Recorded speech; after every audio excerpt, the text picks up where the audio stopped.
Hello everyone, welcome to Vanchanad kitchen. I'm chef Vinod. ഇന്ന് ഞാൻ തയ്യാറാക്കാൻ പോകുന്നത് മലയാളികളുടെ ഇഷ്ട 4 മണി പലഹാരമാണ് ഏത്തയ്ക്കാപ്പം അഥവാ പഴംപൊരി. അതെങ്ങനെ തയ്യാറാക്കാമെന്ന് നമുക്ക് നോക്കാം. നന്നായി പഴുത്ത 3 ഏത്തയ്ക്കയാണ് ഞാൻ എടുത്തിരിക്കുന്നത്. പഴംപൊരിക്ക് വേണ്ടിയുള്ള മാവ് തയ്യാറാക്കിയെടുക്കാം. അതിനുവേണ്ടി നമുക്ക് 1 കപ്പ് മൈദ എടുക്കാം. 3 ടേബിൾ സ്പൂൺ പഞ്ചസാര ചേർക്കാം. പഞ്ചസാര നിങ്ങളുടെ ആവശ്യത്തിനനുസരിച്ച് ചേർക്കുക. 1 നുള്ള ഉപ്പ് ചേർക്കാം. 1 നുള്ള ജീരകം ചേർക്കാം. ജീരകം ഏത്തയ്ക്കാപ്പത്തിന് നല്ലൊരു ഫ്ലേവർ തരും. 1/4 ടീസ്പൂൺ മഞ്ഞൾപ്പൊടി ചേർക്കാം. ഏത്തയ്ക്കാപ്പത്തിനൊരു കളർ കിട്ടാൻ വേണ്ടിയാണ് നമ്മൾ മഞ്ഞൾപ്പൊടി ചേർക്കുന്നത്. 1 നുള്ള എള്ള് ചേർക്കാം. എള്ള് ചേർക്കുമ്പോൾ ഏത്തയ്ക്കാപ്പത്തിന് പ്രത്യേക ഒരു ഭംഗി തരും. അതിനാണ് നമ്മൾ എള്ള് ചേർക്കുന്നത്. പഴംപൊരിയുടെ പുറഭാഗം എങ്ങനെ ക്രിസ്പി ആക്കാമെന്ന് നോക്കാം. വളരെ എളുപ്പമാണ്. ചെറിയൊരു പൊടിക്കൈയേ ഉള്ളൂ. ഏത്തയ്ക്കാപ്പം ക്രിസ്പിയായി കിട്ടാൻ വേണ്ടി അരിപ്പൊടിക്ക് പകരമായിട്ട് ഞാൻ സോഡാ വാട്ടറാണ് ചേർക്കുന്നത്. ഞാനൊരു 300 ml സോഡാ വാട്ടറാണ് എടുത്തിരിക്കുന്നത്. നന്നായിട്ടൊന്ന് മിക്സ് ചെയ്തെടുക്കാം, ലംസ് ഇല്ലാതെ. ബിസ്ക്കറ്റ് മിക്സ് ചെയ്താൽ ലംസ് ഇല്ലാതെ കിട്ടും. ഏത്തയ്ക്കാപ്പത്തിൻ്റെ മാവ് തയ്യാറാക്കുമ്പോൾ ഒത്തിരി കുറുകിയോ ഒത്തിരി നീണ്ടോ പോകാതെ ശ്രദ്ധിക്കണം. ഈ ഒരു കൺസിസ്റ്റൻസിയിൽ തയ്യാറാക്കിയെടുക്കണം. മാവ് തയ്യാറായിട്ടുണ്ട്. ഇനി നമുക്ക് ഏത്തയ്ക്ക മുറിച്ചെടുക്കാം. ഞാൻ എടുത്തിരിക്കുന്ന ഏത്തയ്ക്ക വലിയ വലുപ്പമില്ലാത്തതാണ്. അതുകൊണ്ട് ഞാൻ 2ആയിട്ടാണ് കീറുന്നത്. നിങ്ങൾ എടുക്കുന്ന ഏത്തയ്ക്കായുടെ വലുപ്പം അനുസരിച്ച് 2ആയിട്ടോ 3ആയിട്ടോ കട്ട് ചെയ്യാം.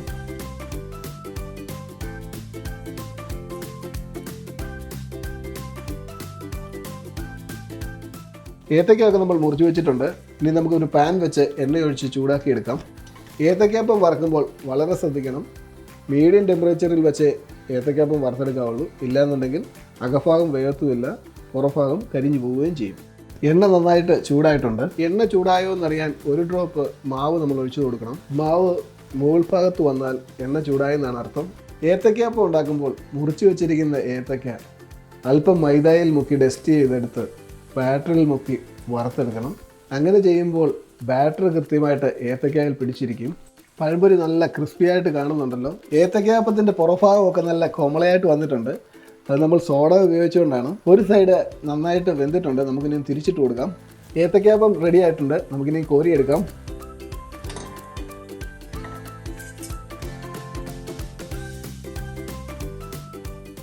ഞാൻ 2ആയിട്ടാണ് ഫ്രൈ ചെയ്തെടുക്കുന്നത്. ഇനി 2ാമത്തെ പോർഷൻ നമുക്ക് ഫ്രൈ ചെയ്തെടുക്കാം. ഏത്തയ്ക്കാപ്പം നമുക്കൊന്ന് പ്ലേറ്റ് ചെയ്തെടുക്കാം. ഏത്തയ്ക്കാപ്പം നല്ല ക്രിസ്പിയായിട്ട് വന്നിട്ടുണ്ട്. നല്ല അടിപൊളി ഒരു 4 മണി പലഹാരമാണ് ഏത്തയ്ക്കാപ്പം അഥവാ പഴംപൊരി. ഏത്തയ്ക്കാപ്പം കഴിക്കാത്ത മലയാളികളുമില്ല, ഏത്തയ്ക്കാപ്പം ഇഷ്ടമല്ലാത്ത മലയാളികളുമില്ല. പഴംപൊരി എന്ന് ഓർക്കുമ്പോൾ നമ്മുടെ മനസ്സിൽ ഓടിയെത്തുന്നത് നാട്ടിൻ പുറത്തെ ചെറിയ ചായക്കടയും ആ ഭിത്തിയലമാരയിലിരിക്കുന്ന പഴംപൊരി, ചൂടോടൊരു ചായ ഊതി കുടിക്കുന്ന ആ ഫീലാണ് നമ്മുടെ മനസ്സിൽ ഓടി വരുന്നത്. കണ്ണാടി ചില്ലിനകത്തിരുന്ന് നമ്മളെ മാടി വിളിക്കുന്ന ഒരു 4 മണി പലഹാരമാണ് ഏത്തയ്ക്കാപ്പം. നല്ല ചൂട് ചായയും ചൂടൊരു ഏത്തയ്ക്കാപ്പവും കഴിച്ചാൽ നമ്മളുടെ വയറ് നിറയുന്നതിൻ്റെ കൂടെ തന്നെ നമ്മുടെ മനസ്സും നിറയും. അടുത്ത പ്രാവശ്യം നിങ്ങൾ ഏത്തയ്ക്കാപ്പം ഉണ്ടാക്കുമ്പോൾ സോഡാ വാട്ടർ ഒഴിച്ച് നിങ്ങൾ ഏത്തയ്ക്കാപ്പം തയ്യാറാക്കണം. അപ്പോൾ നല്ല കറുമുറാന്നിരിക്കും. മഞ്ഞൾപ്പൊടിയും ജീരകവും എള്ളും ഒക്കെ ഇടുമ്പോഴത്തേക്ക് ഏത്തയ്ക്കാപ്പം നല്ല അടിപൊളിയാകും. നല്ല അട്രാക്ഷൻ തോന്നണം. ഏത് ഭക്ഷണം ഉണ്ടാക്കുമ്പോഴും മനുഷ്യരെ ആകർഷിക്കണം. ഇങ്ങനെ നല്ല മൊരുമൊരാന്നുള്ള ഏത്തയ്ക്കാപ്പവും ചൂട് ചായയും ഒറ്റ ഇരിപ്പിൽ ഒരു 2-3 ഏത്തയ്ക്കാപ്പം കഴിച്ചു പോകും. നിങ്ങൾക്ക് എൻ്റെ പഴംപൊരിയുടെ വീഡിയോ ഇഷ്ടപ്പെട്ടെന്ന് പ്രതീക്ഷിക്കുന്നു. എല്ലാവരും ട്രൈ ചെയ്യണം, കമൻറ്റുകളൊക്കെ അറിയിക്കണം. നിങ്ങൾക്ക് എൻ്റെ വീഡിയോ ഇഷ്ടപ്പെട്ടാൽ please like, share and subscribe. ആദ്യമായിട്ട് കാണുവാണെങ്കിൽ ബെൽ ബട്ടൺ കൂടെ ഒന്ന് പ്രസ് ചെയ്യണം. അതുപോലെ തന്നെ എൻ്റെ Facebook page Vanchinad kitchen, Instagram ഇതൊക്കെ ഒന്ന് ഫോളോ ചെയ്യണം. അപ്പോൾ അടുത്ത ദിവസം കിടിലൻ ഒരു വീഡിയോയുമായിട്ട് വീണ്ടും വരും. Bye today. Thank you very much.